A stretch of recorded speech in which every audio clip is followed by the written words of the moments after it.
Someone asked me a question just last week. I want to get your thoughts on it. I think it's a very interesting question that a lot of people will be curious to hear our responses. So, this is what he said. Dear Silver Slayer, I'm a loyal follower of your YouTube videos, and I would highly appreciate your insights on a financial strategy I'm considering. In February or March of 2027, a fund of 200,000 euros will become available for investment. My ultimate long-term goal is to hold physical gold. However, given the current market dynamics, I'm considering going all in on silver first, with the specific intention of swapping it into gold later via the gold to silver ratio. Given your analysis, would you recommend this ratio swap strategy for 2027 or later? If you would advise splitting the initial entry instead, what percentage split between gold and silver would you recommend? Thank you very much for your time and expertise. And he said, kind regards from Belgium. Yeah, I mean, I think he should do it that way, but you got 6 months to wait, or Exactly. not really that much. You got actually now only about 4 or 5. But yeah, I mean, the silver to gold swap has been the right thing to do for a long time. But you know what they say: the market can stay irrational longer than people can stay solvent. Historically, for 5,000 years, that ratio was 16 ounces of silver to 1 ounce of gold, and now we're at about 65 to 1. It's been as high as 120 to 1, double March of 2020, I want to say. But yeah, I think that would be a good plan. I think, however, ultimately, you could argue the world is moving towards gold as a new, or reintroducing it into the monetary system somehow. Now, ironically enough, someone I respect an awful lot, Nomi Prinz, just came out and said she thinks that the central banks will reclassify silver a tier 1 asset. And I don't know that that'll happen or not. She's a brilliant lady, world-class writer, best-selling author, tied in with some very high-level people. But yes, if I were drawing something up right now, it would be you go heavier on silver and switch to gold when the ratio even gets back to mid 40s to 1. Yeah, anything even though below it's coming 50. out of the ground at 7 to 1, Right. but that would be a 50% increase. You get down to 30, 32 to 1, you've doubled your money. That is the plan, but who knows what happens between now and then. And I don't think it's ever a bad idea to hedge your bet with a little bit of gold, because ultimately I think, gold is going to become very, very important globally. The question really is, are you looking for higher returns, and the challenge that goes along with playing that ratio and the unknowns and the volatility and all of the craziness? If the answer is yes, it's a generational opportunity to own silver and switch it to gold at some much lower ratio. But, or make it easy on yourself and go 50-50 and just be happy with it. That's the easier way to do it too. Yeah, I covered some of Nomi Prince's stuff a couple weeks ago. So this is what I replied. It's very similar to yours. So I said, blank, I'm not going to say his name. Thanks for reaching out. This is an interesting question, which is a bit complex based on many variables. First is understanding the gold to silver ratio and how to trade between them properly with physical metal. Always get as cheap silver as possible so you don't lose as much during the swap with premiums. Also, timing the market, looking at current gold to silver ratio and determining if it's high or low at the moment. Also, how much physical gold or silver you already have. And the type of gold your end goal will be, fractional, 1 ounce, etc. Then, of course, adjusting the strategy when we have an idea what the price will be next year when you actually can pull the trigger. And then I said, for me, I would split the payment in half, gold and silver. Long-term, silver has much more opportunity to rise in value closer to gold's value over the next several decades, simply because of how overvalued gold is compared to silver right now, with it being, 16 to 1 historically, and right now being 65. When it goes back down, which it will, that means silver will be outperforming gold. And then I said, but diversifying is always best. Gold will always be king. Yeah, I mean, that's pretty much the same thing, just more eloquent. Yep.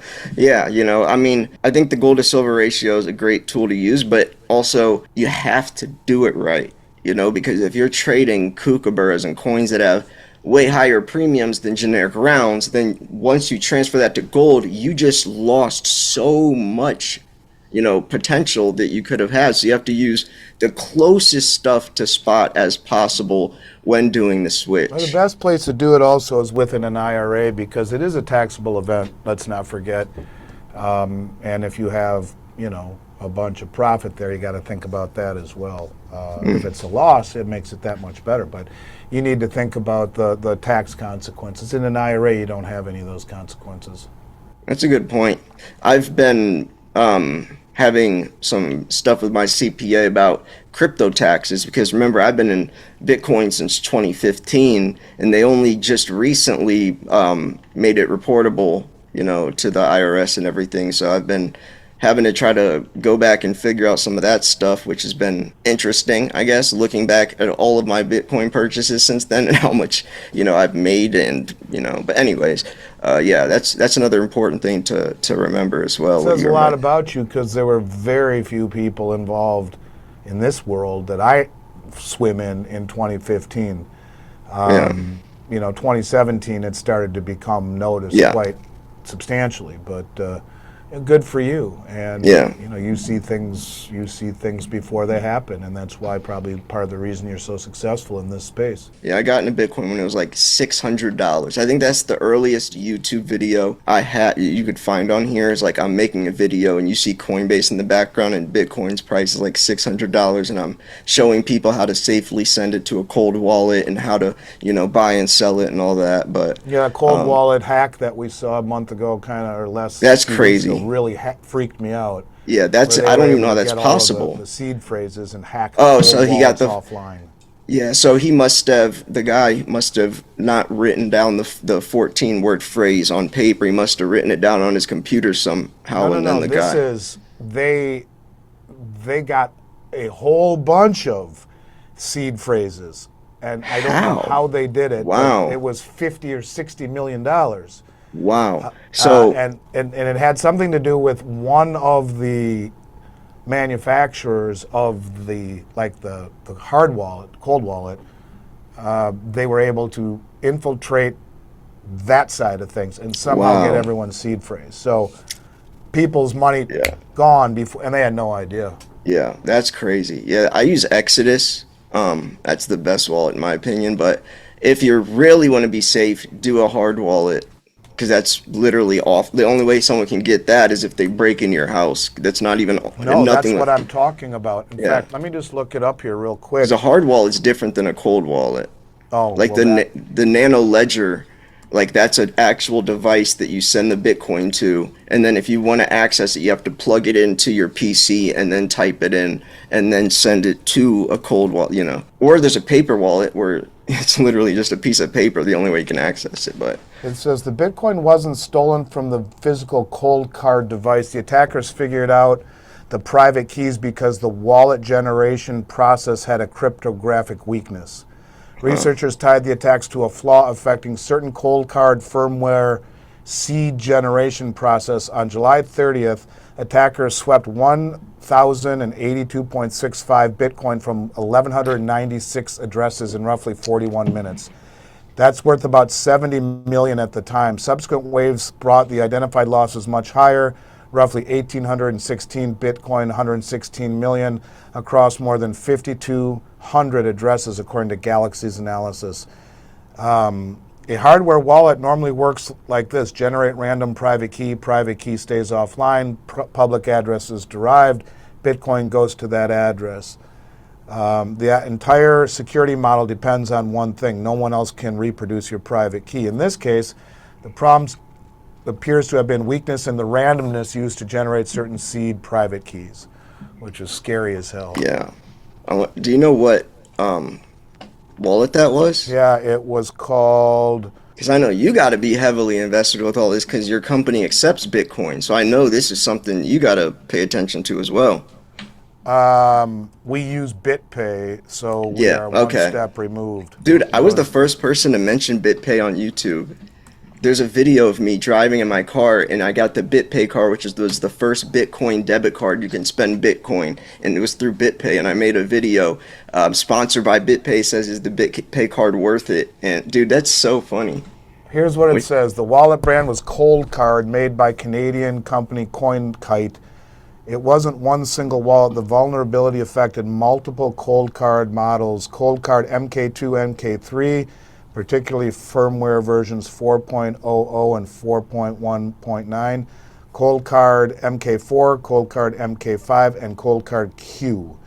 The MK3 appears to have been the biggest concern in the initial wave. MK1 was not affected.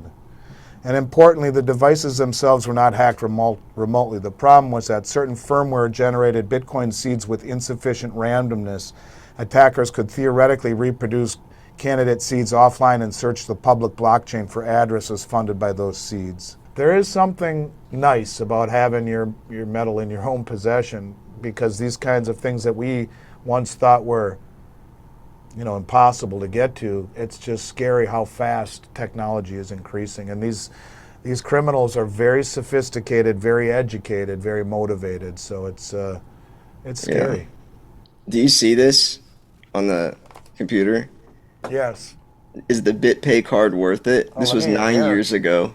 Dude, I know. I looked so bad back then. Well, I was just skinny, and I think You I was were I young, was man. Yeah. We That's all look funny. different now. Yeah. But yeah, 9 years How ago many I years made ago a was that? video. 9 years? Yeah.